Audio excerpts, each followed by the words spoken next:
What's up YouTube, Capital G here, checking out a couple of brand new Link Frames Pack 3 Link monsters that just got revealed. As predicted on this very channel 48 hours ago, the two other monsters that Konami showed off on their official OCG Twitter page were in fact Link monsters from Link Frames Pack 3. I thought it was kind of obvious considering that they showed them off alongside the five-headed dragon Link monster, and he's a Link Frames Pack 3 Link monster. Anyways, this does mean that we are getting a new form of Ib.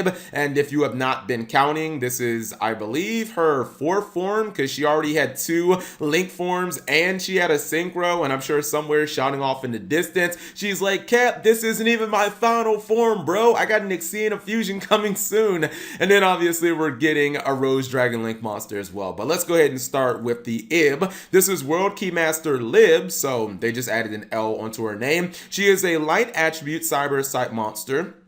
She's a Link 2, 2000 attack, and her Link pointer to the left, and then also the bottom left. She requires just two monsters to summon, so, you know, that's as generic as it gets. You can use tokens or whatever. It says that she cannot be Link summoned unless there is a World Legacy card in your graveyard. Now, it's my understanding that you cannot attempt to Link summon her unless you already have a World Legacy card in your graveyard, because the card hitting the graveyard and then the Link summon happen at the same time. So you can't try to, like, you know, play Orcus and use the wand to summon her and then be like, well, the wand's in the graveyard when she hits the field. It doesn't work like that as far as I know anyways. First and second effects are both hard once returns.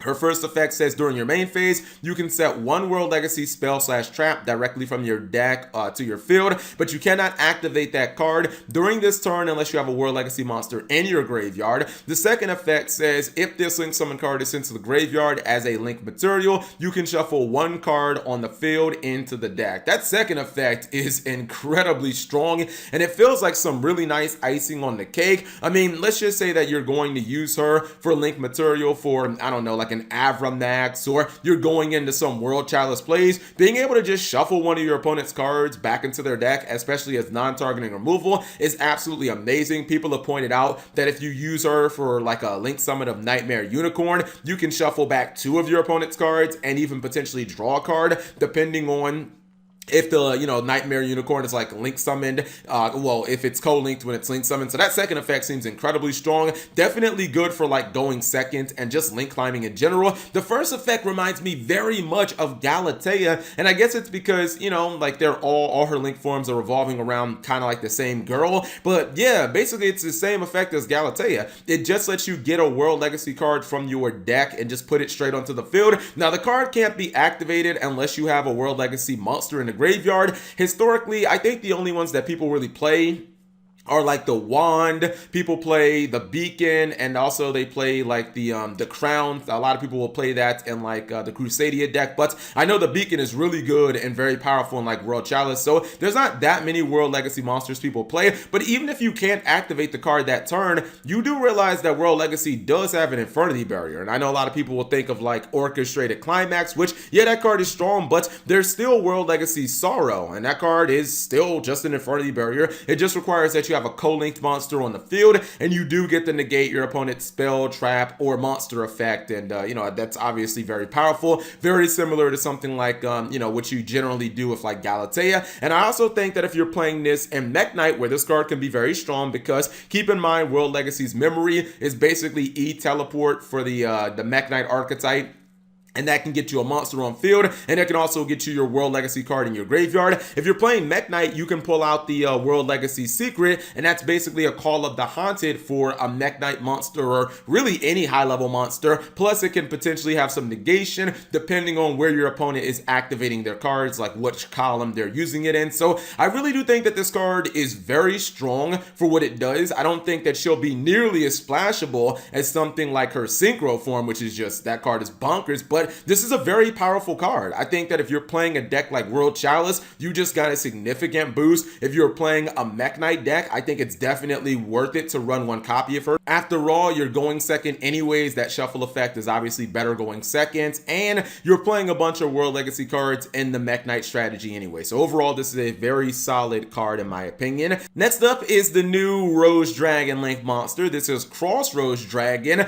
I believe the cross part of this card's name has to do do with Crossroads of Chaos, which is where Black Rose Dragon was first released. I just bring that up because out of all the core Yu-Gi-Oh! Booster sets, that has always been my favorite name for a set, Crossroads of Chaos. I just love it. Anyways, Crossroads Dragon is a Dark Dragon Link monster. It's a Link 2 with 800 attack. It points to the left and then it points straight down towards you. It requires 2 monsters with different types. I'm pretty sure that has to do with the fact that, you know, Akiza always played dragons, plus she played plants, and the entire kind of Rose Dragon archetype revolves around plants plus dragons, Black Garden, you know, giving you plant tokens and all that good stuff. Anyways, it says that your first and second effects are both hard once per turn. Your first effect says, during the main phase quick effect, you contribute this card and 1 plant monster you control. That is all it costs. Special summon 1 Rose Synchro monster or 1 Plant Synchro monster from your extra deck. This is treated as a Synchro summon. Second effect, if a monster or monsters you control is destroyed by a card effect while this card is in your graveyard, you can banish this card from your graveyard. That's a cost. Special summon 1 Rose Dragon monster from your graveyard. Okay, so when you look at Crossroads Dragon's first effect, you immediately think, Snapcap G, I'm about to Black Rose my opponent during their turn.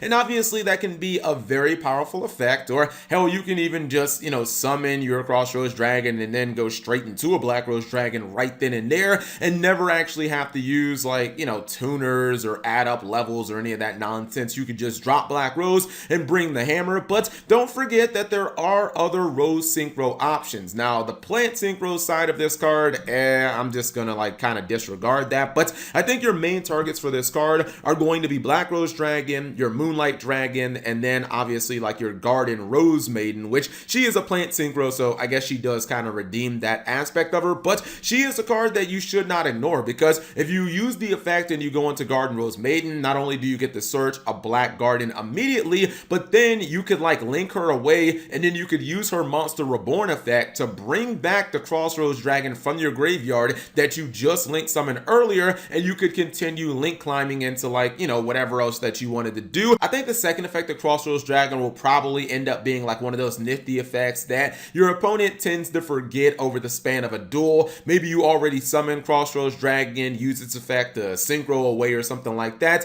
Then your opponent just kind of forgets that it has that Monster Reborn type effect in the graveyard. They afterburner one of your monsters on field, only to have you banish Crossroads Dragon and summon your Black Rose Dragon back from the graveyard, and for you to just have like a pretty solid beat stick monster for free. And it's like, oh crap, I totally forgot that that thing even did that. I forgot that when I blow up one of your monsters, you can banish it and get a free Monster Reborn for one of your Synchro Rose Dragons. So overall, this is a nice little addition to the Rose Dragon archetype, and I think that they could definitely use like 1 or 2 more good Synchro monsters to kind of work with this card, because I feel like it probably only has about 3 super solid targets right now for that Synchro summon type effect, and I think that that could, you know, a new card or something else being added could definitely help this card a bit. But whatever you guys think of these new Link monsters, leave it in the comment section below. Thank you guys for watching. As always, subscribe if you have not already, and turn on that notification bell for daily videos.